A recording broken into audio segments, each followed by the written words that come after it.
Tous, j'espère que vous allez bien, tout simplement, en ce beau week-end.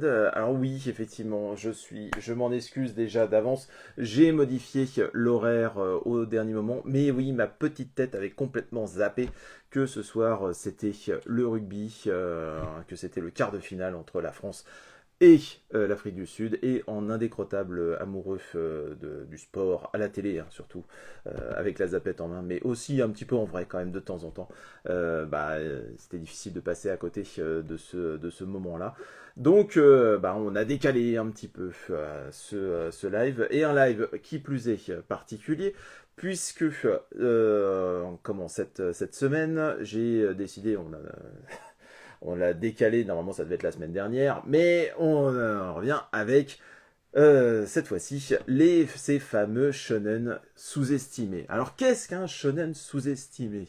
Alors que vous allez me dire, ouais, les shonen, salut Guillaume, les shonen, on n'arrête pas d'en parler, ça fait systématiquement, c'est le genre roi du côté de chez nous, et de manière générale, j'ai envie de dire, on en vend des caisses et des caisses et des douze, et des trouzaines et des millions tous les jours. Donc, pourquoi encore faire tant de bruit autour du shonen? Salut, c'est bien. Tu assumes, tu assumes la vidéo. Il y a une petite vidéo que vous allez certainement voir incessamment sous peu apparaître dans votre fil, avec un certain Raymond Coupa. Bon, on aura l'occasion éventuellement d'en rediscuter très rapidement. En tout cas, je disais donc pourquoi faire autant de bruit par rapport encore au shonen? Parce que euh, j'ai du mal, je vais pas mentir. Bah oui, mais à un moment donné, il faut lâcher les chevaux, j'ai envie de dire. Salut Kenach, salut Shoji Kitaro. Non, je vais réussir quand même à dire ce que j'ai à dire. Les shonen, alors certes, effectivement, ça se vend par palette et par trouzaine, effectivement, mais on se rend compte quand même très vite que ces palettes de mangas vendus, elles sont resserrées sur finalement très peu de titres. Puisque, bien évidemment, quand on va vous citer les shonen qui se vendent, bien évidemment, on va parler de One Piece, on va parler de Naruto, on va parler de Bleach, on va parler de Dragon Ball, on va parler plus récemment de My Hero Academia, de Jujutsu Kaisen. Donc voilà, il y a une hyper concentration du marché concernant les shonen, et c'est vrai que c'est un peu dommage parce qu'il y en a quand même beaucoup qui sortent derrière, et certes parmi ces beaucoup de titres, eh ben il y en a un paquet qui valent pas le coup, ça très clairement, hein, comme souvent dans un marché on va trouver éventuellement le fond du panier, j'ai envie de dire, mais on va quand même aussi trouver des titres secondaires qui sont pas mis dans la lumière, ou pour des raisons X ou Y dont on va parler aujourd'hui, eh bien, ou ont été éclipsés par vraiment un phénomène, mais ça ne veut pas dire que eux n'ont pas des qualités. Eh bien, voilà, il y en a quand même un certain nombre, et parmi ce certain nombre, moi, voilà, j'en ai quelques-uns dans la Mangatech, et je voulais vous en présenter une dizaine, mais j'aurais pu vous en présenter un certain nombre de plus. Alors bien évidemment, ça correspond à mes goûts, donc forcément, comme je disais, il va y avoir un petit peu de sport, il va y avoir beaucoup de fantastique, il va y avoir de l'aventure. Enfin bon, j'ai envie de dire ce qu'on retrouve de manière générale dans les shonen, puisque le shonen, il faut bien le dire, à la base ce n'est pas un genre littéraire, c'est juste une catégorie de personnes qui sont visées, c'est-à-dire les jeunes garçons, et en général, dans ce type d'aventure, on va retrouver le soit de l'aventure, soit une quête initiatique, en tout cas des thématiques qui parlent éventuellement au jeune public potentiellement de la baston, mais ce n'est pas systématiquement le cas. Et là aussi, dans la sélection que je vous ai faite, eh bien, on va retrouver un petit peu cette variété qu'on peut avoir du côté du shonen. J'ai une suggestion d'un shonen qui passe sous le radar, j'ai l'impression. Mais vas-y, balance ta suggestion. De toute façon, on va aussi en parler. Le but de le faire en live, c'est aussi d'échanger par rapport à ça, savoir quels sont les titres de votre côté qui comment sont vos coups de cœur aussi, tout simplement, des titres où vraiment vous estimez pourquoi on n'en parle pas, voilà. C'est aussi une zone d'échange comme tout live qui se respecte. Alors, on va commencer donc cette sélection de 10 titres. Alors j'ai mis dans un ordre alphabétique, hein. Donc voilà, on va faire simple, j'ai envie de dire. Comment j'ai pas voulu dégager de thématique spécifiquement. Donc on a fait dans l'ordre alphabétique. Diamond in the Rough. C'est un titre qui est sorti chez Kana, ça exactement, mais qui est toujours en cours si je ne me trompe pas. Salut Cédric, salut Bémibert. J'espère que vous allez toutes et tous bien, comme d'habitude, en ce dimanche après-midi. Alors, on attaque avec. Alors aussi, il faudra me dire au niveau, du son, parce que j'ai changé un tout petit peu le setup et j'ai pris un micro, et voir si effectivement vous m'entendez mieux, est-ce que le son est plus clair. N'hésitez pas à me faire un retour par rapport à ça. Voilà, c'est juste d'un point de vue technique, j'ai envie de dire. Alors, on attaque avec un de mes petits chouchous, qui est forcément, c'est Astra. Astra, alors attendez, je vais juste baisser un tout petit peu, voilà, comme ça on va mieux voir. Donc Astra Lost in Space, c'est une série qui est sortie du côté de chez Nobinobi, qui a eu le droit à un animé en 13 épisodes, si je ne me trompe pas. Cette série, donc, qui est terminée en 5 volumes, eh bien, elle est dessinée par Kenta Shinohara. Kenta Shinohara, on le connaît via d'autres séries, puisque avant que Astra ne sorte, on le connaissait via un titre qui lui aussi n'a pas forcément bien fonctionné chez nous, qui s'appelle Skate Dance, qui avait plus d'une trentaine de volumes du côté de chez Kazé, et qui n'a pas forcément trouvé son public. Ça, voilà, c'est des choses qui arrivent. Et on le connaît aussi actuellement via sa série Witchwatch, qui en est à 5 volumes en cours. Et c'est un auteur qui, j'ai envie de dire, la preuve en est, n'a pas un énorme succès chez nous, parce qu'il a, je pense, une forte tendance à être peut-être trop positif pour une partie du public. Je m'explique.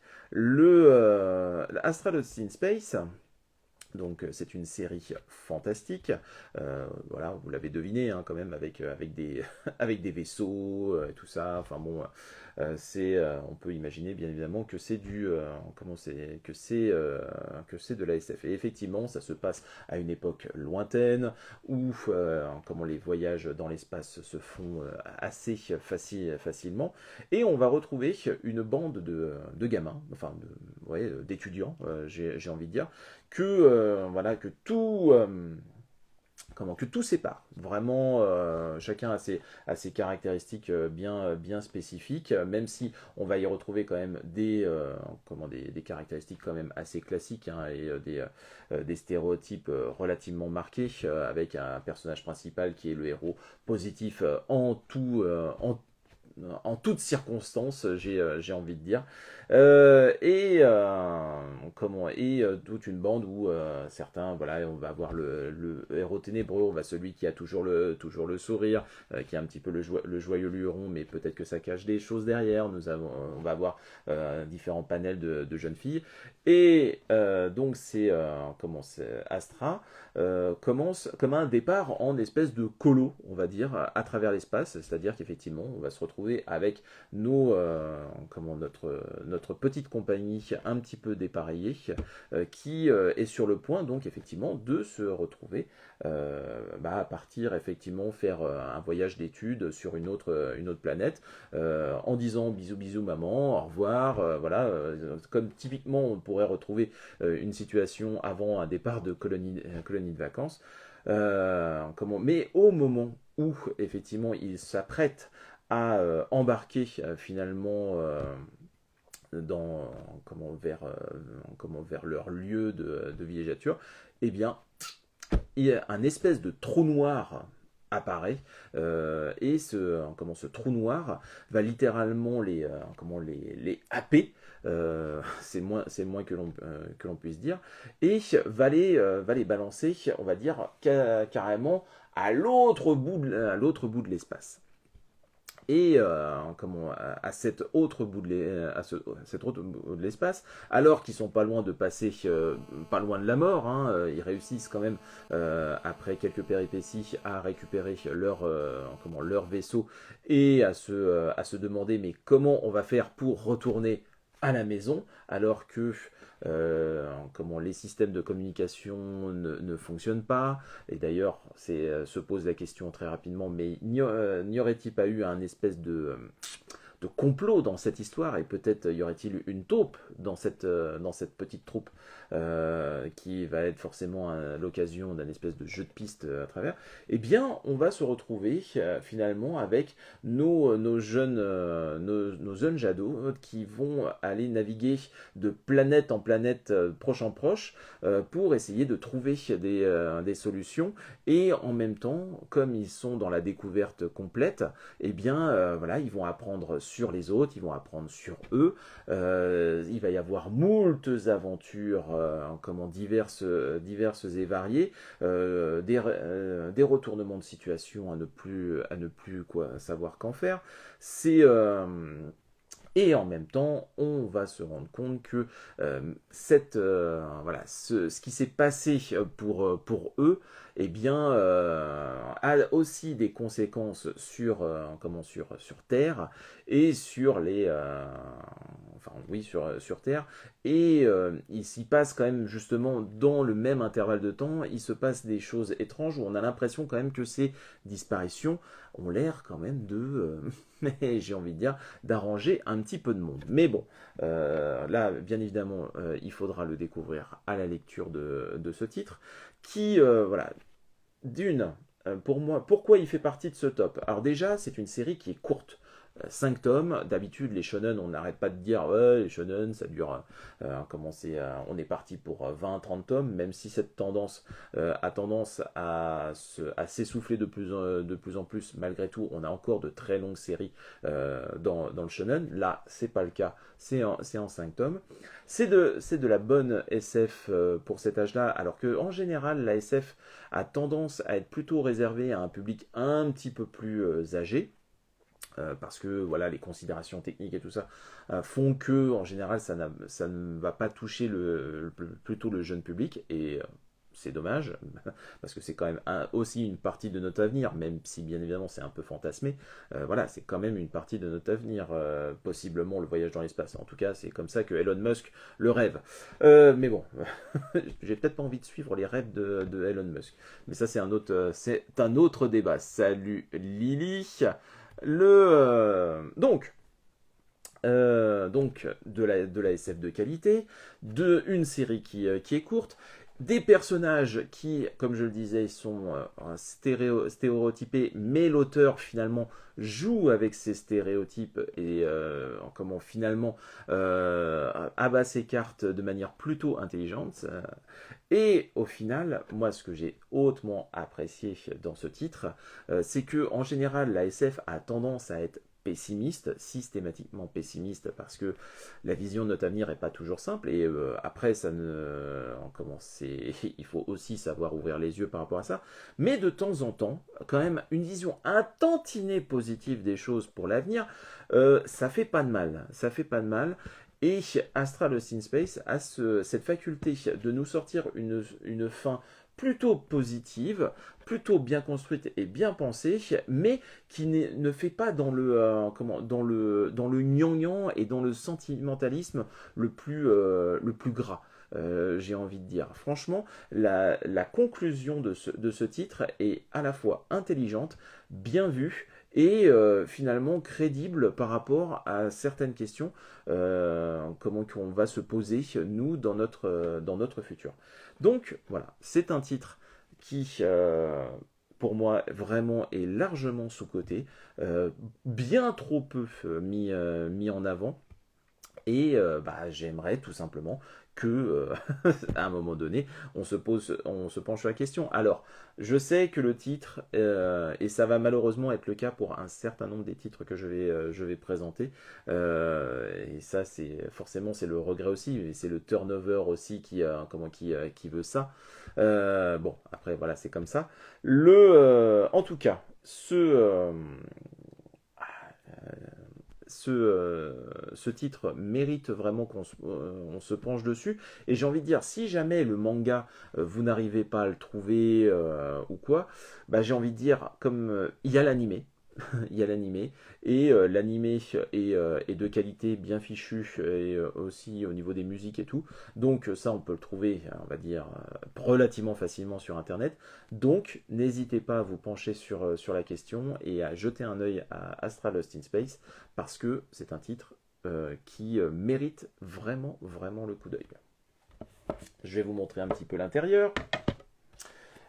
S'il y en a certains éventuellement qui ont déjà lu cette œuvre ou qui l'ont déjà découvert, n'hésitez pas. Alors, donc, comme sur la couverture, là nous retrouvons notre héros principal qui, à certains moments, est assez crispant parce qu'il a ce côté vraiment en permanence ultra positif. Comme je disais, voilà, on a toute notre bande de colons, si on peut dire ça comme ça. Alors bien évidemment, il va y avoir aussi possiblement des relations un peu, voilà, un côté un peu fleur bleue de temps en temps. Mais il y a aussi des aspects comiques omniprésents et plutôt sympathiques. Et voilà, il y a cette notion cette volonté réelle, lorsqu'on est dans un groupe, de toujours essayer, à un moment donné, de ne pas être tiré par le bas par forcément une situation qui est complètement défavorable, et essayer malgré tout de s'en sortir ensemble, et aussi, à un moment donné, la question aussi du pardon, de comprendre ce qui a pu se passer, pourquoi telle ou telle décision ont pu être prises. Voyez, et là, tadadam, qu'est pas ça? Eh bien, il y a un drôle de truc, effectivement, qui va littéralement les happer. Et on peut dire que ça va pas forcément être de la tarte pour nos différents explorateurs. Vous voyez, hein, quand vous vous retrouvez dans cette situation, il y a de quoi stresser, j'ai envie de dire. Bon, donc, Astra Lost in Space, pour moi, c'est un grand oui, c'est validé, et je vous invite à découvrir ce titre qui m'est très très cher. Alors ensuite, c'est un top 10, donc ce qui fait qu'il a fallu faire des sélections, et il y a des titres, vous allez vous dire, ah mais c'est bizarre qu'il n'en ait pas parlé parce qu'il en parle régulièrement. Oui, mais c'est aussi le but était aussi typiquement dans la sélection il n'y a pas un titre comme Kekaishi, mais ce qui m'aurait embêté, c'est de se dire ça a l'air chouette ce titre, comment je fais pour l'avoir, et que Kekaishi, on se rend compte que pour récupérer l'ensemble de la série, il y en a pour je ne sais combien de thunes. Et ça, bon, j'avais pas non plus totalement envie de faire la part belle aux spéculateurs derrière, hein, si je puis dire. Mais bon, il y a malgré tout des titres là-dedans qui n'ont pas trouvé, enfin, qui ne sont pas édités, mais j'espère qu'un jour ils seront réédités. Format court, porte d'entrée idéale vers des sujets plus profonds que de la baston. Tout à fait. Mais après, la baston, ça peut être bien aussi. C'est pas, je veux pas non plus passer pour celui, ouais, le shonen qui tape. Et d'ailleurs, là-dedans, il va y avoir du shonen qui tape. Mais ça peut aussi être de qualité. Ce que je veux dire, c'est que derrière, si c'est taper pour taper, là, effectivement, j'estime qu'il n'y a pas grand intérêt. Si la baston, elle est là pour nourrir un propos derrière, pourquoi pas? pourquoi pas? C'est pas non plus totalement dénué de sens. C'est vrai qu'elle a l'air vraiment pas mal cette série-là, la SF me branche bien en ce moment, et bien donc je t'invite à le découvrir. C'est ce soir à 21h la baston de qualité. Oui, ça sera effectivement un moment, je pense, assez costaud. Et bien évidemment, on croise les doigts pour que nos bleus réussissent à passer l'obstacle des box. Alors oui, je suis d'accord avec toi, mais il y a peut-être un trop-plein. Oui, bien sûr, il y a beaucoup de titres qui ne s'appuient malheureusement que là-dessus. Alors, on continue avec le deuxième titre. Deuxième titre, on passe à la lettre D. Et Darren-chan. Darren-chan et mon ami Takahiko Arai. Alors, il faut savoir que Darren-chan, à la base, c'est une série de romans jeunesse qui a été écrite justement par Darren-chan. Vous allez me dire, le gars, Darren-chan, il écrit une série qui s'appelle Darren-chan. C'est un petit peu... il nous fait une Enki Bilal, quoi. C'est un peu le principe. Non, c'est pas tout à fait ça. C'est plutôt que je dirais malin, parce qu'en fait, l'auteur essaie de nous faire passer ça comme étant une sorte d'autobiographie, et qui s'explique d'ailleurs au fur et à mesure du titre. Et de quoi parle-t-elle, cette autobiographie? Eh bien, elle parle donc de Darren Chan. Donc jusqu'ici, bon, si vous avez suivi, c'est relativement ça. Mais surtout, d'aventure et de bien d'autres choses. Alors Darren Chan, il est paru à un moment donné où on avait une grosse vague effectivement de propositions un peu young adulte, si on peut dire, avec une grosse vague. En même temps, on avait vraiment le tremplin énorme Harry Potter, avec donc la notion de quête initiatique et de péripéties, nanani nanana. Et en même temps, nous avions Twilight. Vous savez, Twilight, les vampires, tout ça, avec les amourettes, Robert Pattinson avec du phare blanc permanent. Enfin bon, voilà, ce genre de choses. Et bien, Darren Chan, quelque part, c'était le combo idéal puisque ça rassemblait les deux. Donc, pourquoi ce dernier n'a pas autant fonctionné? Eh bien, peut-être parce que justement, il est resté dans l'ombre de ces deux grandes œuvres qui ont été ultra marketées, et aussi a peut-être un petit peu pâti du fait que il y a eu une adaptation au cinéma de cet univers qui a été proprement, je vais pas dire catastrophique, mais quand même pas bien loin. Et donc, eh bien, la dynamique n'a pas été enclenchée sur ce titre. Et pourtant, si vous saviez à quel point mon cœur a été, j'ai envie de dire, tordu dans tous les sens à la lecture de Darren Chan, ça voudrait dire que ça n'est jamais arrivé. Parce que Darren Chan, c'est vraiment le récit d'aventure qui m'a fait le plus triper. On va dire, peut-être dans ces 15 dernières années, si on peut dire, puisqu'on va se retrouver avec Darren Chan dans une histoire où nous avons un jeune garçon, le fameux Darren Chan, qu'on n'arrête pas de citer depuis tout à l'heure, et son copain Steve. Eh bien, ces deux-là sont des fans de foot, voilà, ils s'amusent dans leur petite ville irlandaise, ils ont des activités, on va dire, de gamins. C'est juste que les deux ont noué aussi une amitié à travers une autre thématique qui est l'arachnophilie, c'est-à-dire qu'ils sont fans des araignées. Autant dire que forcément, ils sont vus un petit peu de loin par les autres personnes de leur collège. Mais j'ai envie de dire, ils s'en moquent, c'est pas trop leur souci. Les deux sont aussi courageux, l'un est un petit peu plus tête brûlée que l'autre. Vous imaginez bien qu'on parle de Darren. Et un jour, ils apprennent l'arrivée en ville d'un fameux cirque, le cirque de l'étrange. Et ce cirque de l'étrange, on va dire l'élément central et vraiment qui est mis en valeur de ce drôle de cirque qu'on ne peut aller voir et visiter uniquement tard la nuit, eh bien, c'est qu'il faut c'est qu'il y a effectivement une énorme araignée, semble-t-il, un spectacle avec une énorme araignée dedans. Mais ce spectacle, vous allez me dire, normalement le cirque c'est pour les enfants, normalement, eh bien les enfants ne sont pas invités à ce spectacle, ne sont pas invités à ce spectacle-là. Tiens, tiens, tiens, c'est vraiment très étrange quand même comme cirque. Et effectivement, lorsque on interdit à des gamins de faire quelque chose, qu'est-ce qu'ils font? Eh bien, ils font tout pour, malgré tout, y arriver.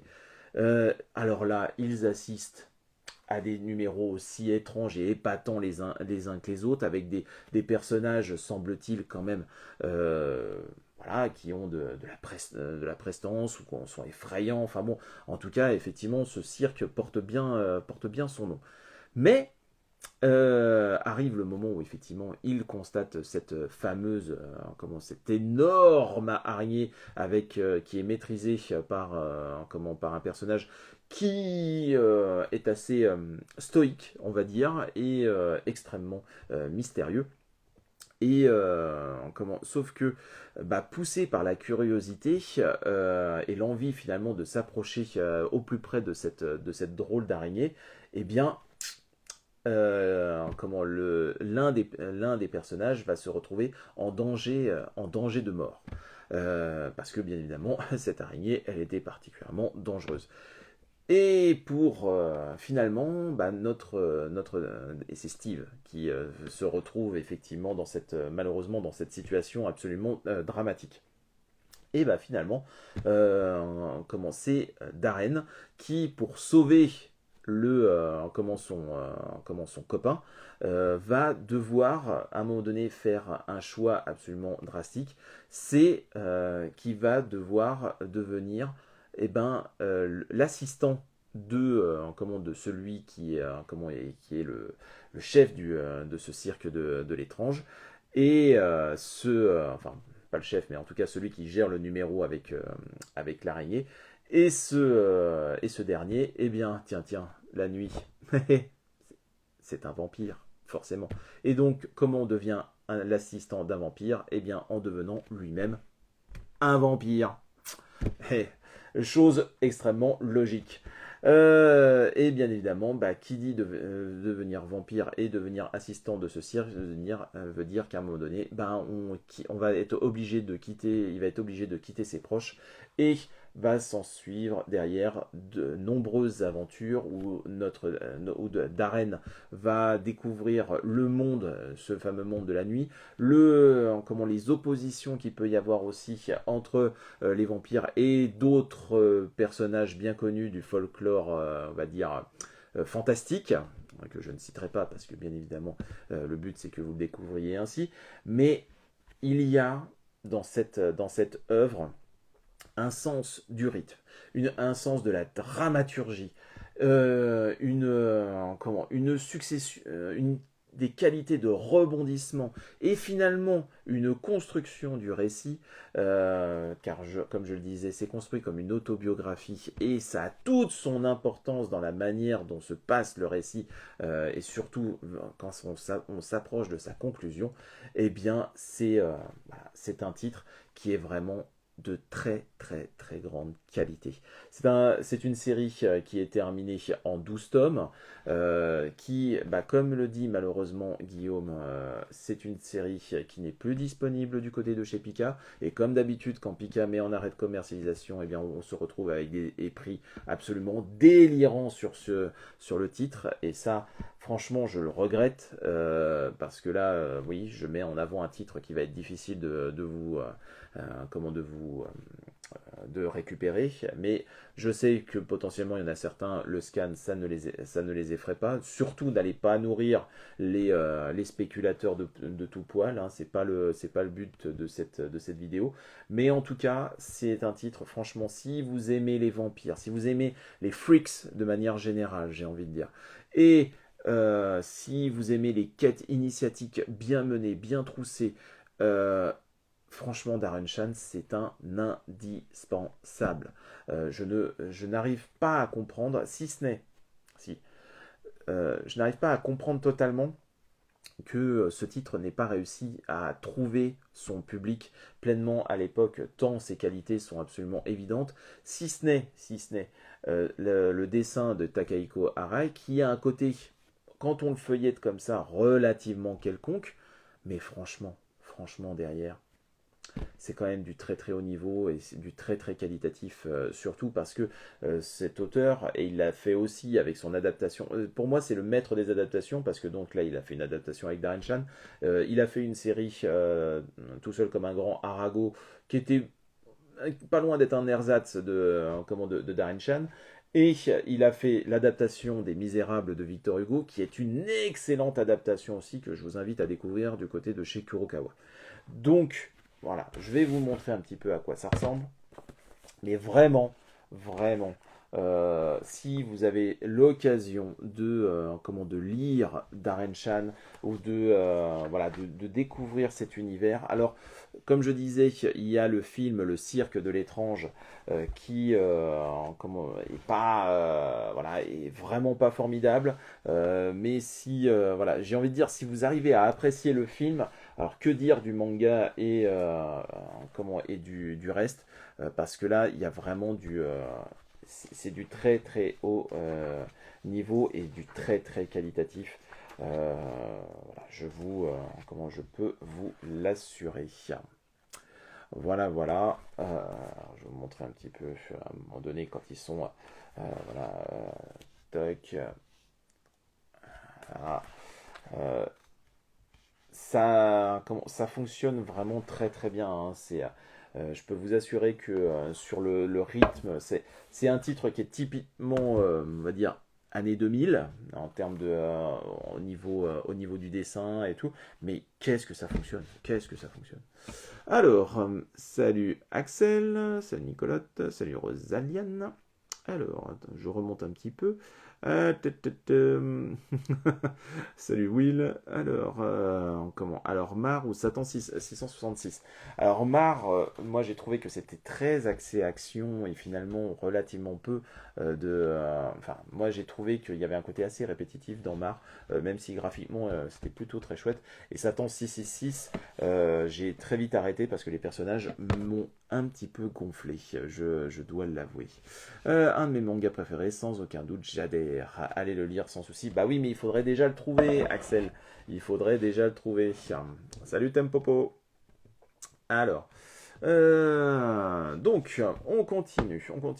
Et on continue avec un titre qui là aussi me tient à cœur, et vous allez très vite comprendre pourquoi, et qui pourtant, lui, alors, la raison pour laquelle, j'ai envie de dire, il n'a pas eu le succès, en tout cas chez nous, escompté, il est à peu près évident, c'est que dans son genre spécifique, il est éclipsé par un titre absolument monumental, un ultima classique, j'ai envie de dire, mais ça ne veut pas dire que celui-ci n'a pas ses qualités.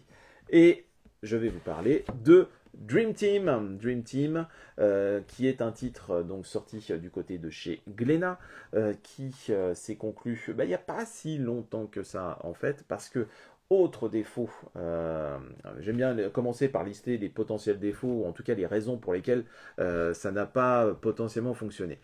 Eh bien Dream Team, comme vous pouvez le constater, eh bien ça va parler de basket. Et il paraît qu'il y a un titre en une trentaine de volumes, il s'appelle Slam Dunk, et qui monopolise l'attention à partir du moment où on parle de basket.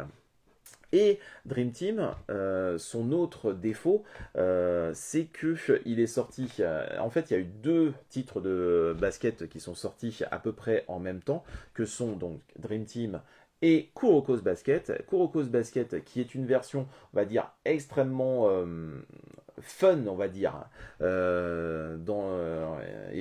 j'ai envie de dire presque Prince of Tennisesque, j'ai envie de dire du basket, qui fait qu'il y a un côté immédiat et très accessible, plutôt sympa. Mais en même temps, on avait celui qui était un petit peu plus sérieux, l'élève sérieux de la classe, j'ai envie de dire, avec Dream Team. Salut Letty, salut tout le monde, parce qu'il y a du monde qui arrive, j'ai pas le temps de vous dire bonjour à toutes et tous. Et Dream Team, eh ben ça nous... quand ils ont commencé à annoncer le nombre de volumes, bah forcément, quand on vous annonce on va dire entre 25 et 30 volumes pour Kurose Basket et 50 pour Dream Team, forcément, eh bien, il y en a certains, le choix est très vite fait. Voilà. Attention, les mots utilisés peuvent blesser. Oui, mais voilà. Kurokos Basket, je comprends effectivement l'appétit qu'il y a pu avoir sur ce titre, surtout qu'il y a eu un animé qui était plutôt cool, et donc forcément là aussi ça fonctionne davantage. Mais très sincèrement, quand on met ces deux titres-là côte à côte, quand on aime le basket et quand ça va, le basket, on va dire, et le sport de manière générale, quand ça s'intègre dans une réalité sociale, bah forcément Dream Team, ça prend vraiment le pas. J'ai envie de dire, Kurokos Basket, ça se concentre plutôt sur le terrain et le fait d'avoir des espèces de super pouvoirs. Enfin, comme je disais, le côté relativement fun et très neketsu, on va dire, de la chose. Là, on s'attarde quand même davantage sur des personnages très forts et très intenses et qu'on ne peut qu'aimer au fur et à mesure. Ça nous raconte quoi, Dream Team? Eh bien, ça nous raconte l'histoire de Sora. Sora, eh bien, c'est le jeune garçon qu'on voit ici, jeune garçon qui est très doué pour le basket, vraiment qui a un handle, enfin qui a une capacité de dribble très forte, qui a une capacité au shoot qui est quand même plutôt costaud. Son seul défaut, j'ai envie de dire, pour un basketteur, on va dire lambda, si on peut dire, c'est qu'il est tout petit. Il fait moins d'un mètre 70, 1m63 si je me souviens bien. En tout cas, voilà. Pour certains, voilà, le considéreront toujours, vont considérer comme un nabo. Et forcément, c'est compliqué. Ça rend les choses compliquées, surtout que Sora a un énorme caractère, hein, il s'en laisse pas compter. C'est quelqu'un qui a une grosse personnalité, si on peut dire, et cette grosse personnalité, eh bien, l'amène aussi à ne pas se faire que des amis. Parce qu'effectivement, quand il dit vraiment ce qui lui passe par la tête et à peu près sans filtre, eh bien, à un moment donné, il y a des personnes, ça leur plaît pas. Ou alors, quand il ridiculise des personnes qui sont persuadées d'être beaucoup plus forts alors qu'ils font 20 cm de plus et qu'il leur met une trempe, eh bien, ça peut ne pas plaire non plus. Et voilà, il va se retrouver à un moment donné, être obligé, à cause de son comportement un petit peu tête brûlée, il va être obligé de changer de lycée. Et quand il va changer de lycée, eh ben, il va se retrouver dans un lycée où il va se rendre compte qu'en fait, le terrain de basket, il est pris d'assaut non pas par des joueurs de basket, mais par des petits voyous qui ont décidé que bah, le gymnase de basket, c'était un petit peu leur territoire. Mais très vite, il va comprendre que ces voyous qui va chercher bien évidemment à, on va dire, éjecter de leur zone de confort, eh bien en fait sont eux-mêmes des basketteurs et sont en termes de caractère, sont un petit peu du même acabit que lui, c'est-à-dire qu'il va retrouver principalement deux frères, aussi opposés l'un que l'autre, qui sont Chiaki et Momoharu. Et ces deux-là, Chiaki, qui n'arrête pas de becter en permanence, se retrouve finalement à être plus ou moins un meneur de grande taille, assez costaud, mais avec une vision du jeu assez magique, j'ai envie de dire.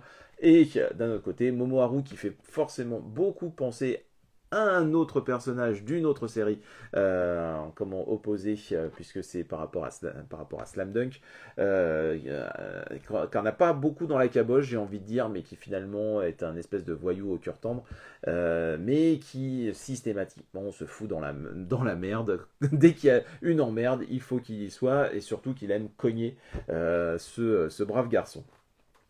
Bon, quand on le dit comme ça, on va dire, c'est un démarrage relativement classique. Mais en fait, ce qui va faire la très très grande force de Dream Team à mes yeux, c'est que ça va réussir à allier à la fois une dimension purement sur le terrain hyper intense. On a vraiment comment là-dessus, on sent que l'auteur a retenu les très bonnes leçons de Takehiko Inoue dans Slam Dunk.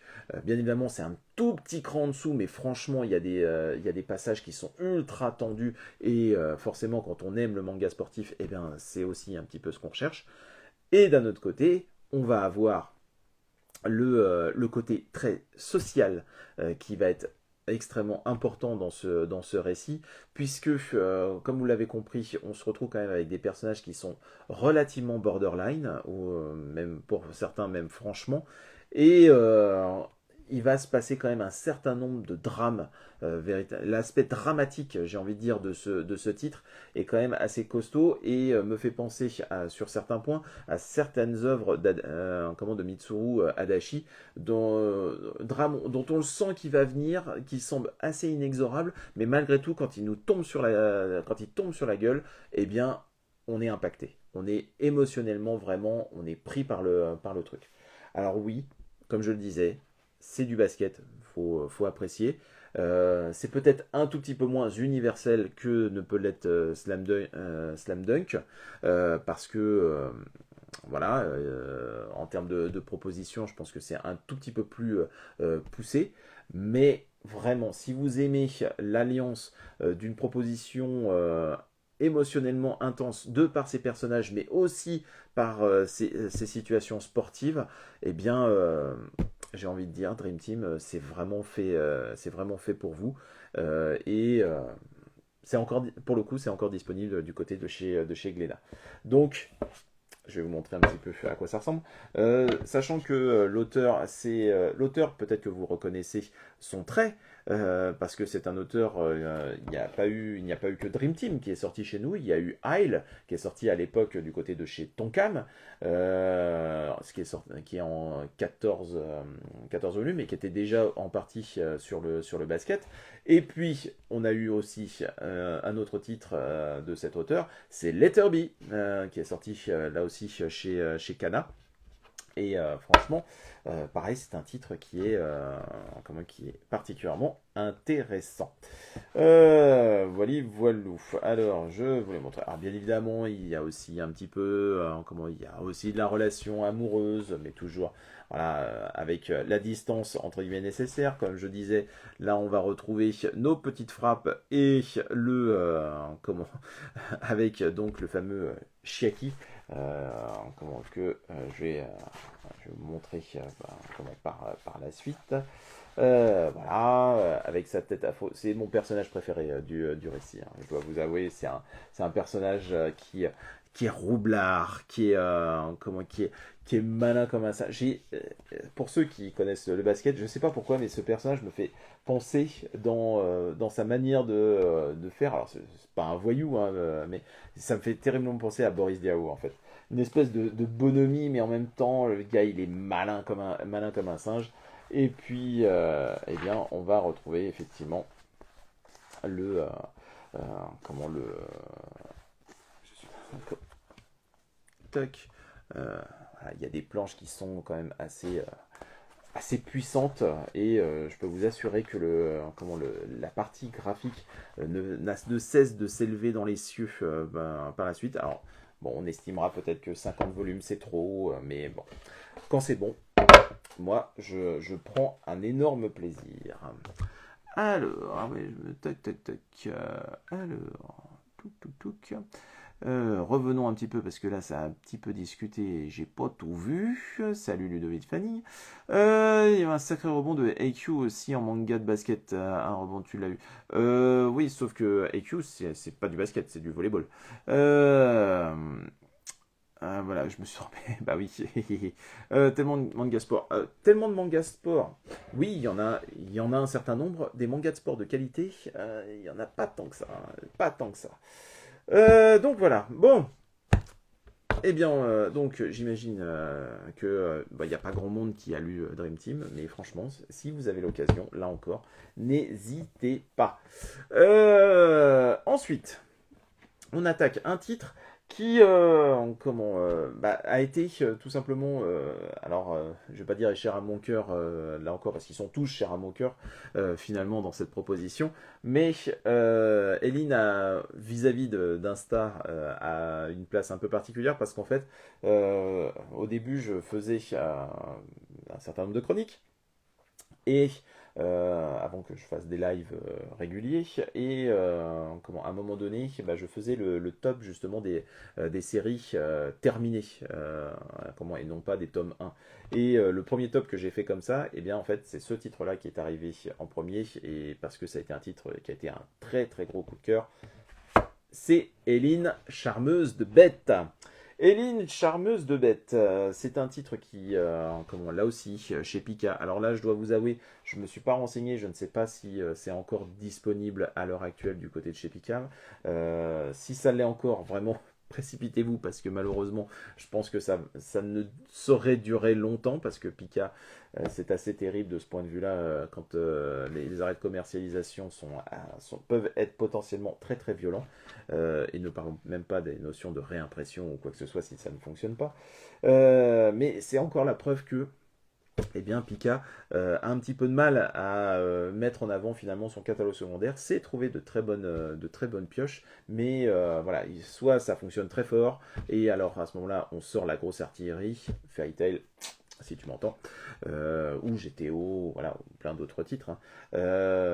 Pika a un joli catalogue, mais voilà, dès qu'on est sur du titre secondaire, eh bien, ils ont tendance à laisser vivoter le truc, et puis advienne que pourra, ce qui est un peu dommage. Dans le cadre de Eline, charmeuse de bêtes, bah moi ça a été, comme je le dis, un énorme coup de cœur, ce titre, qui est une adaptation de light novel, si je ne me trompe pas, de Naoko Uehashi. Et ce titre, ça nous parle de quoi? On est dans un univers fantasy imaginaire. Dans cet univers fantasy, on se retrouve avec deux pays qui se regardent en chien de faïence. Depuis des millénaires, et finalement ces deux pays ont réussi à trouver un équilibre à travers la gestion de deux animaux sacrés. L'un sont des espèces d'aigles majestueux, et l'autre, on va dire, c'est comme des espèces de crocodiles, on va dire, absolument terrifiants, j'ai envie de dire, à partir du moment où on les laisse en liberté. Et c'est à travers la gestion de ces animaux considérés un peu comme divins que on commence l'équilibre un petit peu quand même instable entre ces deux contrées se trouve maintenu. Au cœur de tout cela, nous allons trouver donc la fameuse Eline, qui est descendante d'un peuple qui est en capacité de gérer, justement, d'élever correctement les Toda, donc les fameux crocodiles dont je parlais tout à l'heure. Et sa mère est justement considérée comme une référence de ce point de vue-là. C'est vraiment c'est le top le top du top, avec bien évidemment ces secrets de fabrication, j'ai envie de dire. Et bien évidemment, dans le principe dans ce genre de cas, eh bien normalement Eline doit prendre sa succession par la suite, et finalement la tradition doit s'appliquer petit à petit. Sauf que arrive un événement plutôt funeste d'un côté, qui risque de mettre vraiment à mal l'équilibre, le fameux équilibre dont je parlais entre nos deux pays, puisque il y a un décès justement du côté de nos bestioles qui est avéré. Et très vite, on se rend compte que la mère d'Éline est peut-être potentiellement mêlée à cette histoire. Mais parce qu'effectivement, on va très vite se rendre compte qu'il y a un rapport à l'animal dans Éline qui est extrêmement important. C'est-à-dire que, au lieu de les voir finalement comme ces animaux sacrés et potentiellement bestioles extrêmement violentes et qui doivent servir potentiellement dans des guerres potentielles, notre Éline, elle voit tout simplement des animaux. Voilà, et qui sont élevés en captivité, parqués, et qu'on doit amener petit à petit, systématiquement, à aller s'écharper, et donc être utilisés finalement à des fins pas forcément très glorieuses, tout simplement. Et ça, on sent que ça la titille quand même, surtout que bon, il y a des capacités qui se développent, mais bon, voilà, je ne veux pas non plus trop en parler. Et c'est surtout que son destin, à un moment donné, va être totalement bouleversé du fait d'événements qui se passent par rapport à sa mère. Et comment elle va se retrouver, j'ai envie de dire littéralement éjectée, va dire de son petit cocon, et va très vite à devoir chercher à se comprendre elle-même, à comprendre les capacités qui sont en train de se développer chez elle, et finalement très vite comprendre ce qui l'entoure et les animaux qui l'entourent, et potentiellement d'un côté comme de l'autre. Autour de cela vient s'agrémenter aussi une intrigue géopolitique entre nos deux pays qui se regardent en chien de faïence.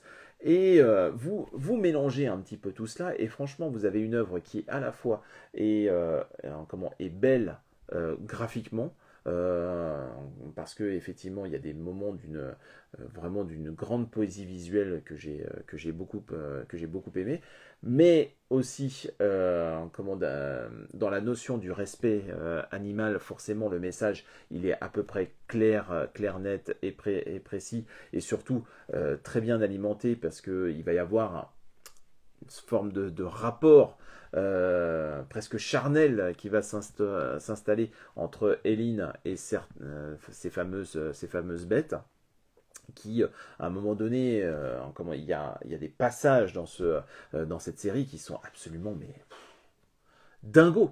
Vraiment dingo. Merci Cédric en tout cas d'être passé, c'était cool.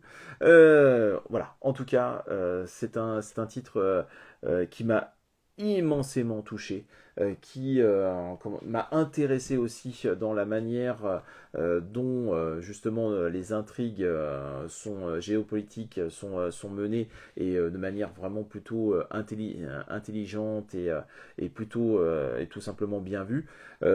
Certains défauts malgré tout sont présents sur la ressemblance entre certains personnages, le trait parfois est pas suffisamment différencié, les coupes de cheveux, enfin bon, qui font qu'au départ, on se demande où est-ce qu'on va. Surtout le premier volume, j'ai envie de dire. Le premier volume, on se demande vraiment où est-ce que ça veut nous emmener, et c'est vraiment à partir du volume 2 que j'ai envie de dire la fleur éclot, et que le potentiel du titre se fait totalement ressentir. Donc, Éline, charmeuse de bêtes, je vais vous montrer un petit peu l'intérieur. Je vous invite vraiment plus à découvrir ce titre, si jamais c'est encore disponible.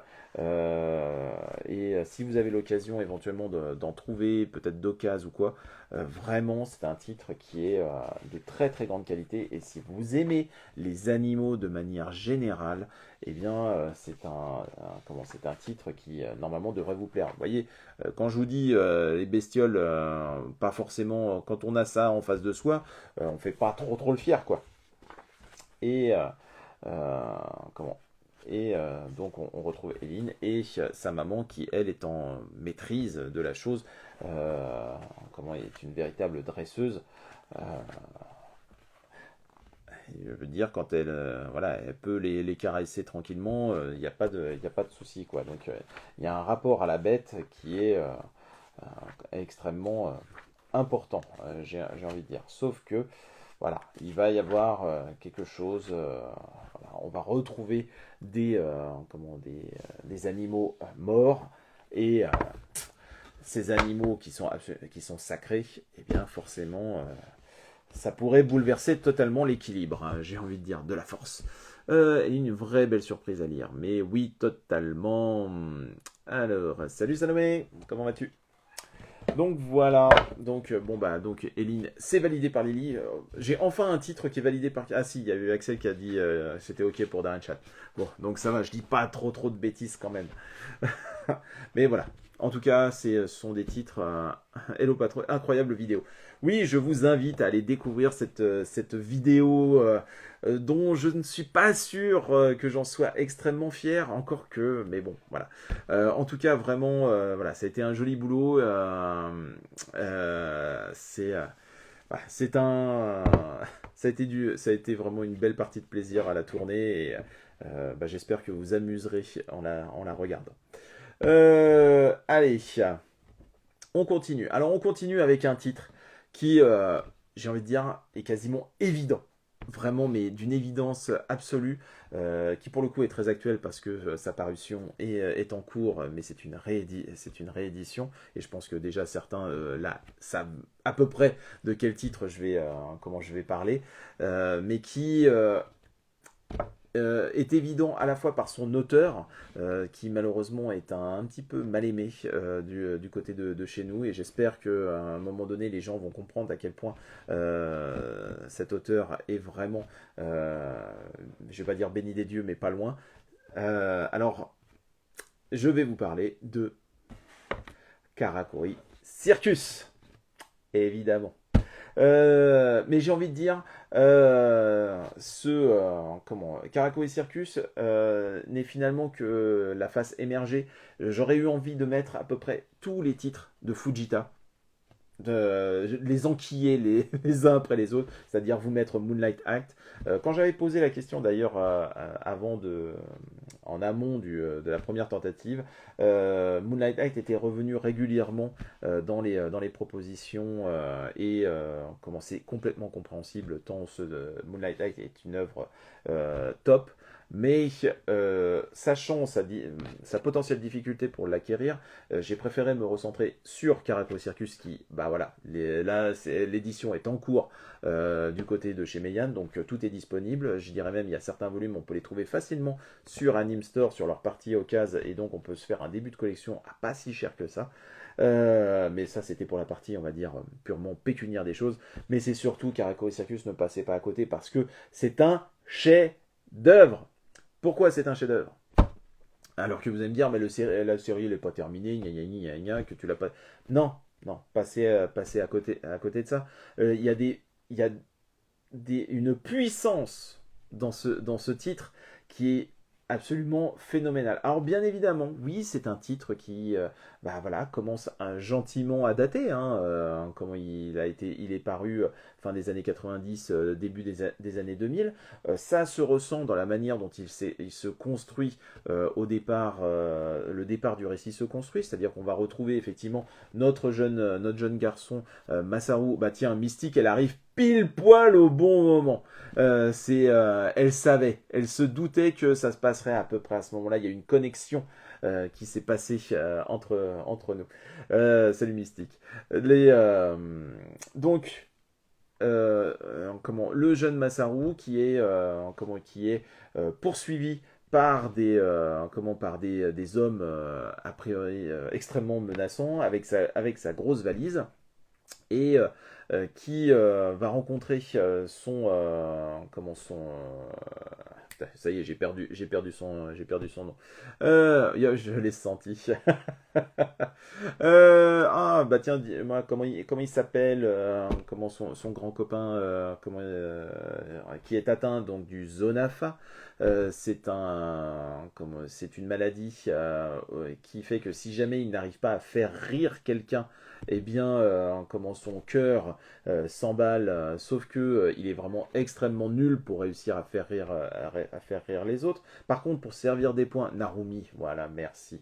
Voilà, vous me sauvez la mise. Donc Narumi, qui est un grand costaud adepte du kung-fu, et bien évidemment va lui venir en aide très rapidement. Très vite, on va se rendre compte que au cœur de toute cette histoire, il y a d'étranges marionnettes qui sont gérées par justement des marionnettistes, et que ces drôles de marionnettes sont des armes absolument terribles qui, forcément, sont convoitées par un certain nombre de personnes. Là, quand je vous cite ça, vous dites, oui, bon, ok, c'est une espèce d'émanation de Jojo ou de tous ces titres, effectivement, qui jouent, effectivement, avec des ustensiles pour se foutre la gueule les uns sur les autres. Et c'est vrai, oui, il y a de la baston dans Karakuri Circus. Oui, ça c'est indéniable. Mais le lore qui est proposé, je peux vous assurer que, mais vous rendez pas compte à quel point il a exploré et à quel point il a creusé les mécaniques de son récit. Enfin, moi, très sincèrement, arrivé au moment de la lecture où j'en suis, je me dis, mais quand on voit le point de départ, d'où est-ce qu'on part et comment on est arrivé là, et comment tous les fils scénaristiques sont imbriqués pour au final avoir quelque chose, mais qui fonctionne terriblement bien, mais je dis, c'est du génie, c'est du génie. Euh, c'est, euh, et c'est du génie à la fois donc justement narratif, mais c'est du génie dans l'action, parce que les scènes de baston sont systématiquement, alors que pourtant on a un trait qui est hyper nerveux, gras et tout ça, elles sont systématiquement lisibles et extrêmement agréables à découvrir. Oui, effectivement, imprévisible. C'est, c'est vraiment le terme qui colle littéralement à la peau de ce titre. Que déjà arrivé au tome 4, tu tombes de haut et après tu te rends compte de la profondeur du récit. Mais oui, c'est vrai que on a une espèce de... J'ai envie de dire, ouais, les trois premiers tomes, on est quasiment sur un espèce de prologue façon un petit peu, j'ai envie de dire, un peu comme Berserk, où finalement Berserk, les premiers volumes, ça cherche un tout petit peu, ou en tout cas, ça cherche à installer doucement un récit, mais après, ça vous prend un revers, ça vous met une matraque dans la tête, et ça vous pilonne le cœur, parce que là aussi, Fujita est un maître de la montée en tension, et puis visuellement, mais... Oh là là là là là là, il y a des planches, c'est juste une tuerie absolue. C'est Non, franchement, Karakuri Circus, oui, c'est un chef-d'œuvre qui, tout simplement mérite que à un moment donné, on en parle davantage que d'autres titres, peut-être visuellement plus lisses, plus acceptables pour le commun des mortels. Mais parce que je pense vraiment que c'est la partie graphique qui fait peur aux gens par rapport à Fujita. Mais je peux vous assurer que Karakuri Circus, c'est un... Et j'ai envie de dire, globalement, les œuvres de Fujita, c'est monstrueux, c'est formidable, c'est terrible, et c'est terriblement humain en plus, parce que voilà. Enfin bon, voilà, je vais pas non plus continuer à être dithyrambique, je le dis déjà de manière régulière et récurrente, lisez Karakuri Circus, oui, parce que vous allez en prendre plein la tête, et il y a des moyens de les récupérer à moins cher, parce que effectivement, la zone occasion de Anime Store, donc la succursale de Meian, eh bien, très régulièrement, il y a du Karakuri Circus à récupérer à moins 50%. Donc franchement, surtout vu la qualité et la beauté de ces éditions. Il faut savoir que Karakuri Circus avait déjà eu une tentative dans un premier temps d'édition du côté de chez Delcourt, qui croyaient au récit, et ils avaient raison d'y croire, mais mal marketé, des couvertures pas forcément folichons au départ, et bon, voilà, il était peut-être sorti éventuellement trop tôt, mais en tout cas, c'est exceptionnel. Je suis à jour et la suite réserve encore tellement de sur. Mais oui, oh là là, franchement, là, te dire, Letty, que tu n'es qu'au volume 12, mais quand tu. te rends pas compte. Tu te rends pas compte à quel point, là encore, tout ce qui va, tout ce qui va se passer derrière, c'est c'est dingue. C'est dingue. Il y a des climax à ne plus savoir à ne plus savoir qu'en faire. C'est terrible. Terribilissime. Si jamais, effectivement, prendre le manga papier, ça, c'est pas possible. Il y a un animé. Alors, un animé qui vraiment condense, hein, compresse beaucoup les choses. Et même, j'ai envie de dire, par du principe que vous avez déjà lu le manga, hein, parce que ça va vraiment très très vite. Bon, après, c'est une forme de porte d'entrée. Bon, je dois vous avouer que pour avoir vu les deux, la version papier est quand même trois quatre bons crans au-dessus. Voilà, voilà. Allez, on continue, on avance dans notre. Alors oui, je vous ai pas montré, mais bon, là, le truc, j'ai que le volume 19, j'ai pas ressorti les précédents volumes. Comment je vais essayer de vous montrer des planches voilà, on va dire, relativement acceptables et qui spoilent pas trop. Euh, mais voilà, visuellement, c'est un truc de dingo. Le développement des personnages, j'en ai pas parlé, mais pareil, la manière dont ils nous retournent le cerveau avec les personnages, certains dont on est persuadé que ça va être que du positif, finalement vire de bord. Enfin, non, c'est fort, c'est trop trop fort. Ta, ta, ta.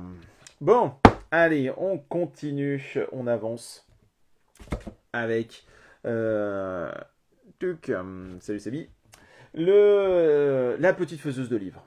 Voilà, j'essaye d'avancer un petit peu plus vite parce que effectivement, là, je voudrais pas non plus que la vidéo dure 30 000 ans.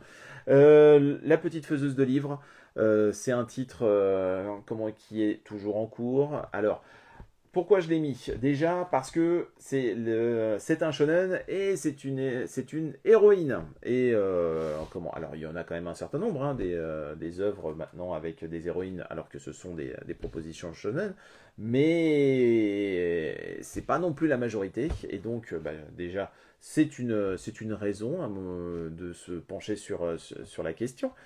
Et en plus, c'est l'amour des livres de manière générale, cette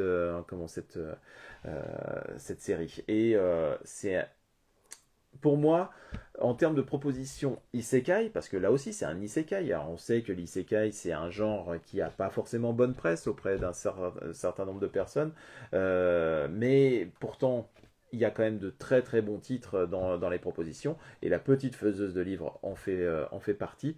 C'est un titre qui, je trouve, mériterait qu'on en parle là encore bien plus. L'animé moyen, tu sens qu'il manque des trucs même sans l'avoir lu, même juste, mais juste pour se faire une idée, pourquoi pas. Voilà, c'est vraiment juste.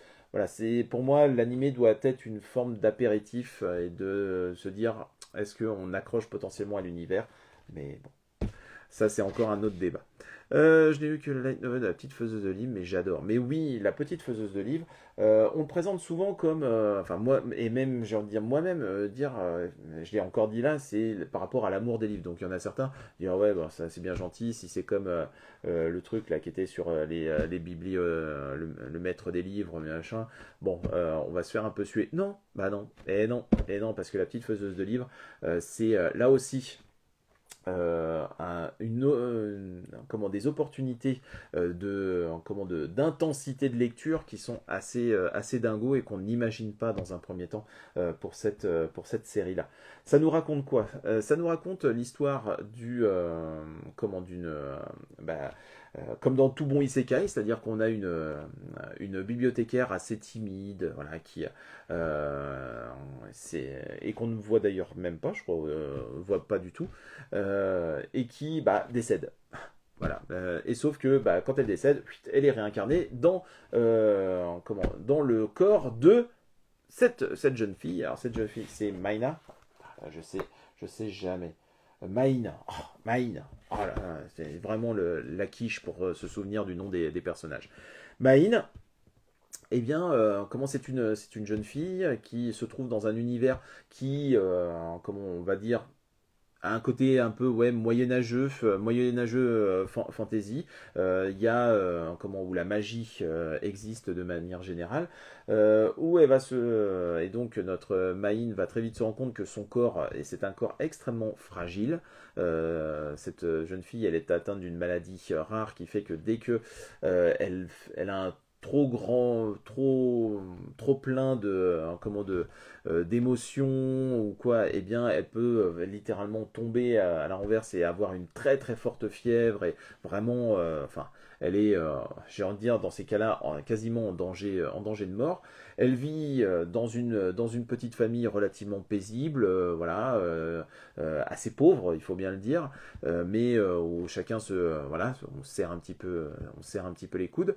Et bien évidemment, notre bibliothécaire, notre ex-bibliothécaire, elle, ce qui l'intéresse, c'est à un moment donné, comme elle est ultra fan de livres, eh bien, elle va se rendre compte que dans ce monde-là, eh bien, le livre est un objet luxueux n'est accessible qu'à très très très très très très peu de personnes. Eh bien, qu'à cela ne tienne, non de là, eh bien, elle va tout faire pour créer son propre livre, tout simplement. Mais créer son propre livre, quand on a ses limites physiques, qu'on est pauvre et qu'on a au départ absolument aucun relationnel, j'ai envie de dire qu'on ne connaît pas les gens autour de soi, où la notion de commerce va se révéler extrêmement importante, eh bien, la tâche ne va pas être si simple que ça, mais Maïn va se retrousser les manches et va tout donner, et bien évidemment va réussir à emporter avec elle un certain nombre de personnes dans son enthousiasme, mais vous imaginez bien avec nombre de péripéties par rapport à ça.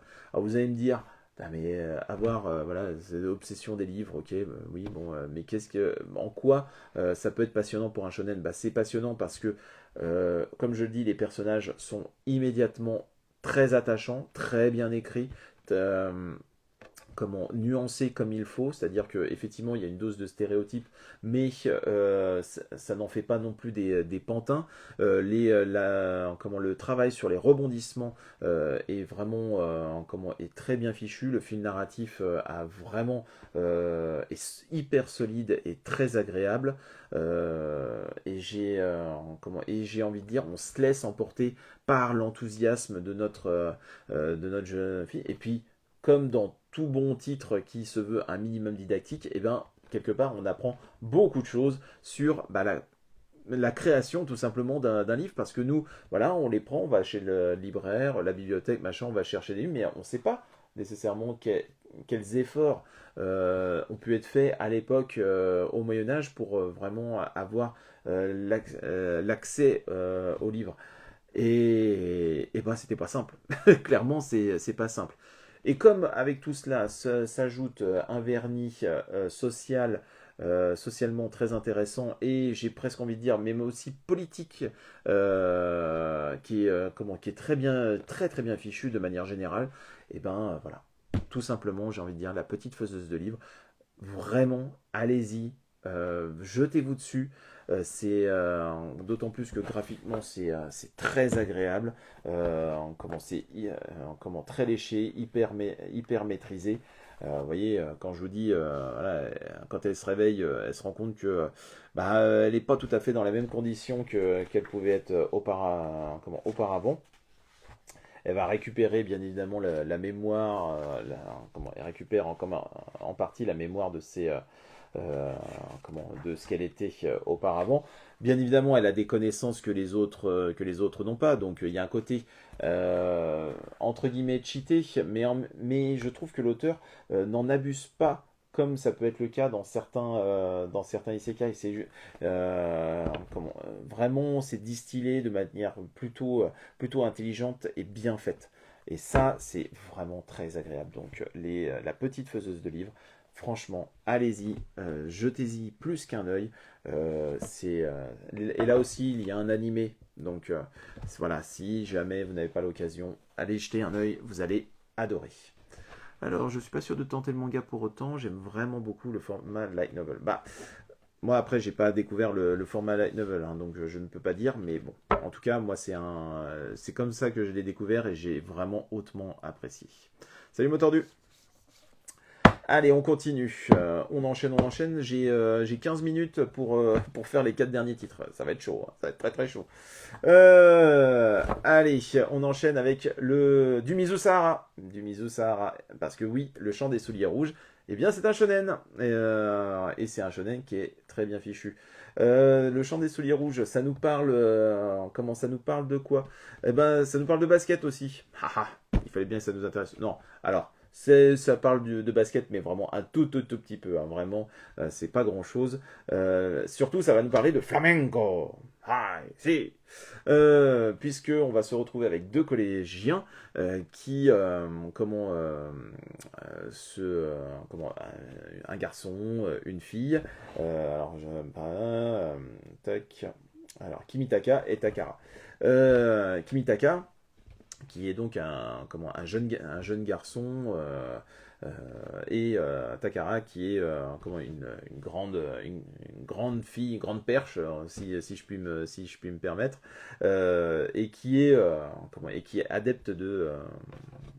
enfin, bon, reprenons, là je m'égare. Merci Mystique d'être passé juste pour le bon moment, Karakuri Circus. Tu étais pile poil au bon moment. Donc comme je disais, en fait, au moment du collège, il y a une forme de quiproquo à un moment donné, en tout cas, alors que ce sont deux personnages qui sont assez éloignés, mais on sent que Kimitaka il ressent quelque chose pour Takara. Et bien, à un moment donné, voilà, il y a une espèce de loupé, de chassé-croisé, qui vont faire que les pompes de Kimitaka qui faisait faisait du basket, pas forcément à très bon niveau, se retrouvent dans les mains de Takara. Et elle, en échange, Kimitaka, lui, va récupérer des pompes, et des pompes qui sont des pompes de flamenco. Et donc, bon voilà, il n'ose pas aller lui rendre, finalement il s'éloigne un petit peu, il se perd de vue finalement dans l'histoire. Et on arrive quelques temps après au lycée. Alors, Kimitaka a gardé les pompes de flamenco. Il est à un moment donné où il sait pas trop ce qu'il veut faire de sa vie. On sent que c'est compliqué pour lui. Voilà, c'est l'adolescence. Les sentiments qui sont complexes, la situation familiale qui est pas simple non plus. En tout cas, tout cela fait que à un moment donné, il va recroiser la route de Takara, et en fait il va se rendre compte que cette dernière, du fait qu'elle a récupéré des pompes de basket, eh bien elle s'est intéressée elle-même au basket, et elle est devenue une joueuse voilà, cotée, j'ai envie de dire. Et finalement, ça lui donne l'occasion, il y a eu un échange d'un côté, potentiellement on pourrait, ça lui fait se rappeler qu'il a toujours les chaussures en fait de flamenco. Et finalement, de fil en aiguille, il va s'intéresser tout simplement au flamenco, parce que là maintenant, il a la taille, on va dire, ses pieds peuvent rentrer véritablement dans ces chaussures là, et finalement il va se prendre au jeu du flamenco. Il va prendre des leçons auprès d'une prof qui est un petit peu un petit peu dure, mais qui a aussi un background qui est assez fouillé et intéressant. Donc voilà, en fait c'est une histoire, j'ai envie de dire presque toute simple, mais qui trouve ses qualités assez vraiment... C'est un bonbon, j'ai envie de dire, le chant des souliers rouges, parce que on va se retrouver avec des personnages qui sont très vite extrêmement attachants, comme c'est très bien le faire Mizu Sahara. C'est vrai que comment le vague à l'âme que peut avoir Kimitaka, eh bien, c'est un vague à l'âme qui, je pense, ont beaucoup de personnes. J'ai envie de dire, arrivé à la période charnière de l'adolescence où on ne sait pas où est-ce qu'est-ce qu'on veut faire de notre vie, de notre peau, de notre activité, et donc on se laisse un petit peu parfois porter par les flots. Et finalement, il suffit voilà, d'une espèce de petit coup de pouce du destin pour nous amener à quelque chose qui va vraiment nous emballer. Ce qui pour moi fait aussi partie de l'essence quelque part du shonen.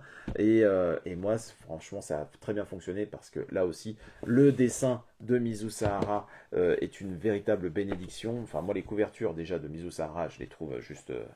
voilà, j'adore, mais derrière, le trait est vraiment extrêmement agréable. Vous voyez, on sent bien un personnage qui est un petit peu torturé, qui sait pas trop ce qu'il veut faire véritablement, et la fameuse Tanaka qui, voilà, elle, eh bien, peut-être, possiblement, pouvait en pincer. Il y a aussi... alors, je vous avoue que la lecture date un petit peu, donc il y a des éléments du récit qui forcément... voilà, quand je feuillette, bah, je me souviens de certaines choses, mais voilà, il y a des plans qui fonctionnent, voilà, qui fonctionnent très bien, qui font comme des storyboards ciné extrêmement fluides et très agréables à lire. En tout cas, voilà, Le Chant des Souliers Rouges, c'est une série qui est terminée en 6 tomes. Et alors, pareil, c'est casé, donc certainement pas repris par Crunchyroll, mais donc je pense que c'est pas si facile que ça de les trouver, Le Chant des Souliers Rouges, mais c'est un titre que je vous invite à découvrir. Que des titres de qualité, entre Eline, Les Souliers Rouges, Karakuri, que des bons choix, qui donnent envie de découvrir ceux que je ne connais pas encore dans ta liste. Est-ce à dire que j'en ai pas dit suffisamment, mais je pense que les titres suivants, il y a c'est du lourd, c'est du lourd. Bon, allez, on enchaîne. Alors, et on enchaîne avec Prisonnier Riku. Alors quand je disais tout à l'heure de la baston, merci Letty d'être patient, en tout cas. Prisonnier Riku, alors c'est un titre qui est terminé en 38 tomes, si je ne me trompe pas, qui est important dans l'histoire de Hakata en tant que tel tout seul, parce que ça a été le premier titre, l'un des premiers titres qu'ils ont sorti à partir du moment où ils se sont séparés de Delcourt. Et c'est un titre qui, moi, me tient vraiment à cœur, parce que c'est un titre qui vraiment a été des émotions fortes, très fortes, sur, on va dire, ces deux premiers tiers. Parce que, effectivement, je vais le dire tout de suite, j'estime que le dernier tiers du récit est un cran en dessous, il y a un côté un petit peu redite.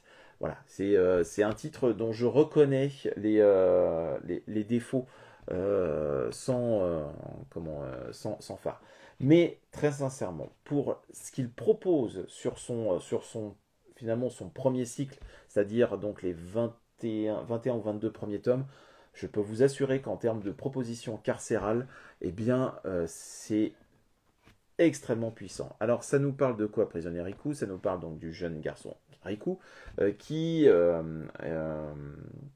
est un orphelin qui est né dans une... En fait, il y a eu une immense catastrophe à un moment donné du côté de Tokyo, une énorme explosion qui a amené effectivement une espèce de no man's land en plein milieu de Tokyo, où finalement se sont installés, où sont mis les rebuts, j'ai envie de dire, des rebuts qui sont très mal considérés par la police. Enfin bon, vous imaginez bien la zone de non-droit, ça fait vraiment favela brésilienne quoi, dans cette partie-là. Et dans cette partie-là, donc comme je disais, il y a le jeune Riku qui est un jeune garçon, courageux, qui s'en laisse pas compter, extrêmement énergique, toujours le smile, toujours le sourire, enfin voilà, et qui, alors que la situation est quand même pas forcément des plus reluisantes, hein, c'est le moins que l'on puisse dire, Salut Héloïse. Le... c'est ton père est parti, c'est toi qui prend la main maintenant. C'est rigolo. Et donc, comme je disais, notre Riku, eh bien malheureux, euh, est géré, on va dire depuis longtemps par Papy, celui qu'il appelle Papy et qui est un policier du quartier et qui lui est plutôt sympathique, on va dire, et plutôt apprécié de la population, et donc qui a pris Riku sur son aile. Il y a vraiment un rapport fort qui s'est installé entre les deux.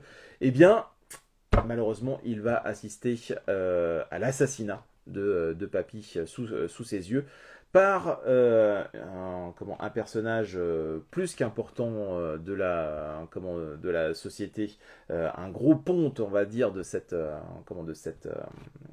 univers-là. Malheureusement, Riku va très vite être découvert, et finalement, pour le faire taire, plutôt que de le tuer ou quoi que ce soit, eh bien, le big salopard, on va dire, de l'histoire, va l'envoyer dans un centre carcéral sur une île très très loin, j'ai envie de dire, qui va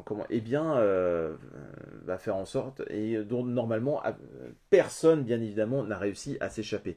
Donc vous imaginez bien que Riku, lui, il est bien décidé à lever l'injustice qu'il a pu subir, et il va souhaiter se barrer de cette île carcérale, et repartir vite fait botter le cul de celui qui l'a accusé à tort. Mais pour cela, bien évidemment, il va être obligé de se frayer un chemin dans cet univers carcéral dont on imagine que lui, tout gamin, tout penaud, eh bien, il devrait être mangé tout cru, sauf que très vite, son courage, justement, toutes ses qualités mises en avant vont lui permettre de finalement se garder, enfin réussir à nouer des relations, dont l'une très importante avec un personnage avec un énorme tatouage dans le dos, dont je n'ai plus le nom à cet instant précis, mais qui est euh, énorme de charisme. J'ai envie de dire que Riku est très important dans le récit, mais voilà, le duo qu'il forme c'est Renoma, voilà, Renoma. Eh bien, les deux en fait sont comme les deux pièces d'une même les deux faces d'une même pièce. C'est vraiment voilà, c'est un duo vraiment puissant, fort, et des situations c'est j'ai vraiment eu l'impression de lire du Prison Break sur de multiples tomes, et un Prison Break qui, là, a pris beaucoup plus d'ampleur, mais une ampleur qui a réussi à être maîtrisée. Et ça, c'est vraiment très très chouette. Donc, Prisonnier Riku, si vraiment vous avez l'occasion, eh bien, alors certes, pareil, il y a un paquet de tomes, mais c'est un titre qui est moi j'adore la patte graphique de l'auteur de Seguchi. C'est il sait vraiment dépeindre. Alors bien évidemment, de temps en temps, on est typiquement dans une proposition shonen, et parfois un petit peu viriliste. Je dirais le défaut qu'on pourrait trouver à Prisonnier Riku, c'est le fait que les personnages féminins sont quasi inexistants. Là, on est vraiment sur une proposition très action, très aventure masculine, où l'identification forcément joue à plein. Mais bon Dieu que c'est efficace, bon Dieu que c'est bien vu, et que finalement les thématiques traitées sur notion de manipulation, la notion de la liberté, sur le traitement de l'information aussi, c'est vraiment, tout est très très bien fichu, et vraiment c'est un titre qui n'a pas fait malheureusement beaucoup de bruit à sa sortie, et là encore c'est vraiment très très dommage. Ce n'est pas gentil. Ah, et ma montre me dit que c'est pas gentil. Je ne sais pas pourquoi, mais bon, c'est pas grave. Ensuite, vous allez me dire, qu'est-ce qu'il fout avec un Hiromu Arakawa? Comment ça, c'est sous-côté? Bah oui, très clairement. Comment ne pas parler à un moment donné de Silver Spoon. Silver Spoon qui est vraiment a été un titre. euh, il fallait à un moment donné, il fallait un peu de comédie quand même dans cette histoire, parce que de la comédie pure, pour l'instant, j'en ai pas proposé. Et j'ai envie de dire, c'est quand même bien dommage, parce que là, c'est du très très haut niveau. Moi, Silver Spoon, alors bien évidemment, Hiromu Arakawa a déjà fait des monuments que sont Full Metal Alchemist, que va le devenir Arslan, je l'espère, et peut-être Tsugai, qui sait, puisque la dernière série en cours. Mais je trouve qu'on a tendance à un peu trop mettre en arrière ce titre qu'est Silver Spoon, qui est terminé en 16 tomes, et qui finalement va permettre à Arakawa de revenir à ses premières amours, dans le sens où on sent qu'elle met beaucoup d'elle-même dans ce titre, où on va retrouver un jeune garçon, alors comment il s'appelle lui déjà, je m'en souviens plus, Hugo. Hugo, donc qui est au centre ici. Hugo, eh bien, c'est un élève qui est plutôt bon, mais dont il sent que ça va être compliqué pour lui vraiment d'atteindre les très très hautes universités. Donc, pour satisfaire son paternel, qui semble-t-il est quand même un brin exigeant comme paternel, eh bien, il se dit bon bah moi je vais aller dans une université agricole où là de toute façon, j'arriverai très facilement à avoir des super notes et finalement, je vais réussir à me faire un petit cursus scolaire pépère, pépouze, tranquille. Sauf que très vite, il va se rendre compte que tout simplement, l'univers agricole est dur. Il est dur parce qu'il est physiquement extrêmement difficile. Il est et que certes, même s'il est bon, eh bien, il se rend compte que il y a quand même des domaines extrêmement spécifiques où il y aura toujours meilleur que lui. Donc, ce qui fait que très vite, il va se retrouver un peu frustré de ce point de vue-là. Mais surtout, il va découvrir finalement cet univers agricole dont il ne connaît absolument rien, qu'il a vu au départ vraiment un petit peu de manière un peu dédaigneuse, façon citadin qui revient dans sa campagne, et bien évidemment avec l'aide d'une relation amoureuse qu'il espère pouvoir concrétiser avec une fan d'équitation, enfin une fan de cheval, j'ai envie de dire, une chevalophile, eh bien, il va finalement découvrir, s'ouvrir davantage à l'univers agricole, mais c'est une pépite humoristique.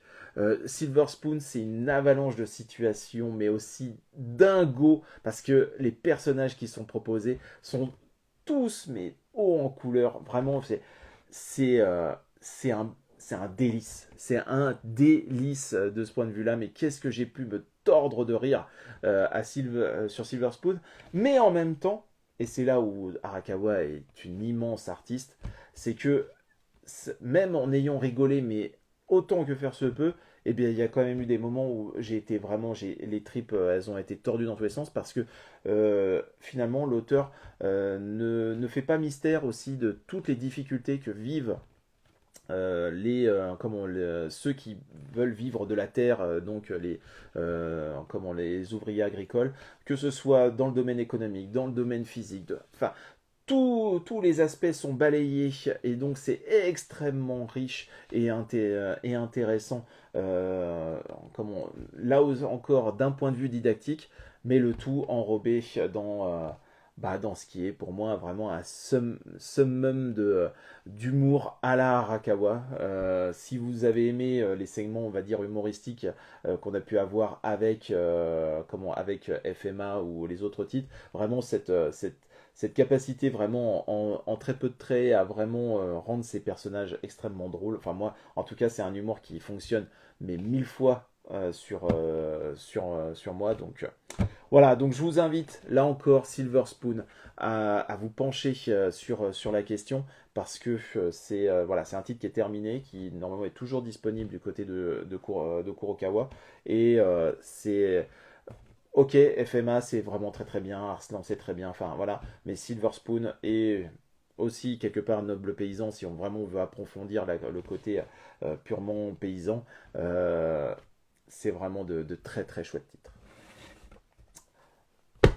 Et on va terminer ce live destiné au shonen sous-côté avec un titre dont j'ai déjà fait une vidéo qui en parlait, qui commence à dater un petit peu puisque c'est la dernière que j'avais fait sur le naufragé des hashtags, mais il est hors de question que je ne parle pas à un moment donné de Mitsuru Adachi, qui j'estime est un auteur dont on ne parle pas suffisamment, qui n'a jamais eu véritablement l'éclairage qu'il aurait mérité, alors que c'est un pape, j'ai envie de dire, du côté du Japon.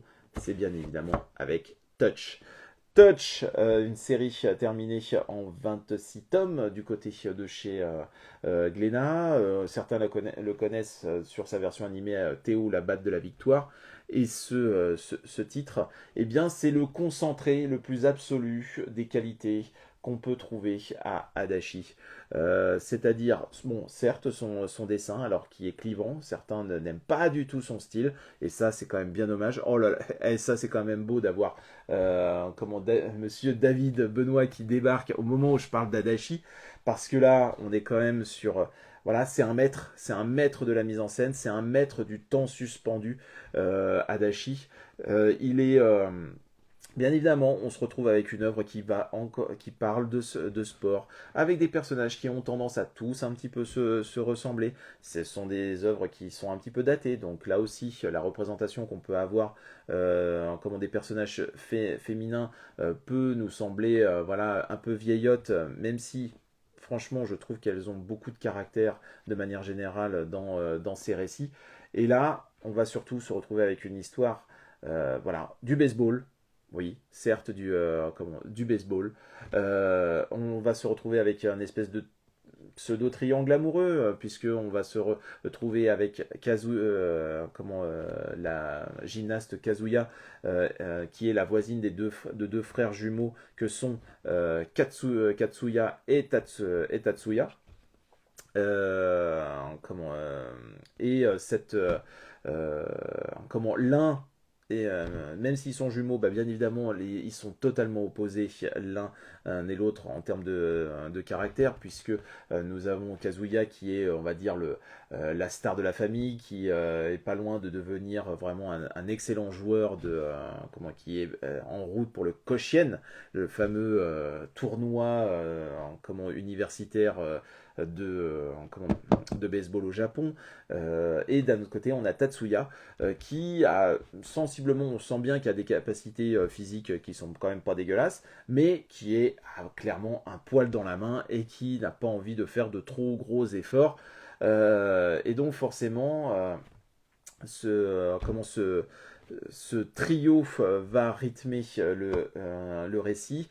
Et là, quand je disais le sens de l'inéluctable, c'est-à-dire qu'on voit beaucoup de choses venir finalement dans Touch, mais le sens de l'humour, le sens du rythme, et comme je le dis aussi, cette capacité à nourrir le temps suspendu, les références, la capacité à briser le quatrième mur de Adachi, parce que nombre de fois où il nous parle directement en tant que lecteur, en faisant un petit peu la pub du Shonen Magazine en passant, daté, elles sont toujours fortes ces héroïnes.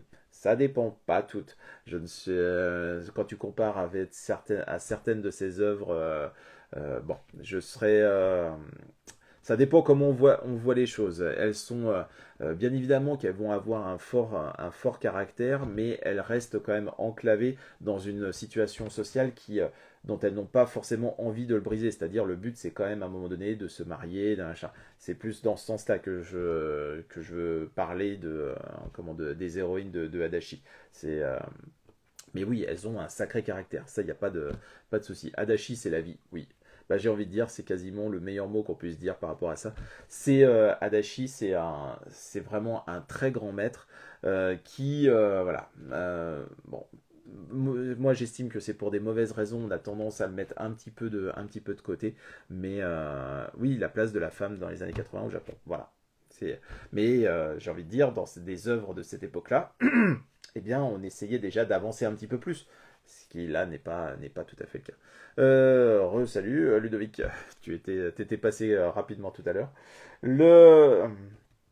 Le, donc voilà, donc Touch, je vais vous montrer, mais en tout cas, euh, c'est un titre qui est quelque part emblématique d'une époque qui est mais qui reste quelque part intemporel dans la manière dont il traite de ces personnages. C'est-à-dire que la manière dont il gère finalement cette espèce de comment on dit déjà ce mélange de comédie et de drame, cette dramédie autour du sport, avec là encore toute une galerie de personnages aussi sympathiques et truculents les uns que les autres. On va y retrouver voilà, les codes, les petits voyous, mais voilà, il y a vraiment une patte Adachi à partir du moment où on fait un petit peu l'effort de se plonger dans ses propositions, avec la réédition de Roth, non, c'est pas Roth, non, c'est Katsu, qui vient de tout juste d'être édité, bah, ça permet éventuellement voilà, de replonger un petit peu dans les propositions du maître. Eh bien, faut y aller, quoi. Moi, j'ai hâte pour le Reader, tome 3, 25 au tome. D'accord, très bien. Salut Mio. Alors, bon, 19h46, malheureusement, je vais pas pouvoir m'attarder. J'ai déjà fait 1h46 pour 10 titres, ça commence à faire beaucoup. En tout cas, il y a eu un certain nombre de propositions de votre part. Comme je disais, il y a eu Moonlight Heights, il y a eu des titres qui sont quand même relativement récents, qui étaient proposés aussi. Alors, j'ai essayé dans la majeure partie de proposer des titres qui étaient terminés, parce que c'est vrai que parler d'une œuvre qui est toujours en cours, c'est toujours un peu compliqué, parce que la fin ou quoi peut potentiellement nous décevoir. Mais voilà, potentiellement. En tout cas, j'espère que les titres qui auront été présentés ce soir, bah, ce sera des titres qui, à un moment donné, peut-être un ou deux, vous aurez envie de vous poser la question, envie d'aller voir si potentiellement ça peut vous plaire. Et puis, surtout, dites-vous que pour effectivement Naruto, Bleach, enfin bon, One Piece, tout cela, ok, c'est très bien d'avoir aussi des locomotives dans ce type dans ce type de proposition. Mais il faut savoir aussi donner sa chance à des titres un petit peu en arrière-plan qui aussi ont beaucoup à donner. Il faut garder de la curiosité de manière générale. Et sachez qu'il y en a une bonne partie de ces titres-là qu'on peut trouver aussi en bibliothèque. Moi, je sais que voilà, il y a Astra, Silver Spoon, Eileen aussi. Je sais que c'est des titres qu'on peut trouver aussi en bibliothèque. Et donc, bah, faut pas hésiter parfois à les piocher, à les poser les questions du côté des bibliothécaires. Et parfois, on trouve de très très belles surprises. En tout cas, eh bien, je vous remercie d'avoir suivi ce live. Et puis, bah, je vous donne très vite rendez-vous pour un live, cette fois-ci plus classique, concernant les lectures, que je ferai peut-être dans le courant de la semaine, si j'ai le temps, ou alors ça sera dimanche prochain. Alors, je vais juste revenir un petit peu à ce que je vois là. Adachi, laissez adopter. Le plus dur pour le public, c'est de s'y mettre, parce qu'une fois dedans, on ne lâche pas, mais complètement. Toujours intéressé par les souliers rouges. Merci pour ça. Je vous laisse pour continuer ma lecture de Silver Wolf qu'Emma m'a recommandé, et qui cette fois-ci est un seinen assez méconnu, mais qui a été recommandé par Arakawa à l'époque de sa sortie. Je vous embrasse. Merci encore à toutes et tous d'avoir suivi ce live. Et puis, bah, pour celles et ceux qui vont suivre le rugby ce soir, allez les Bleus. Allez, ciao, ciao.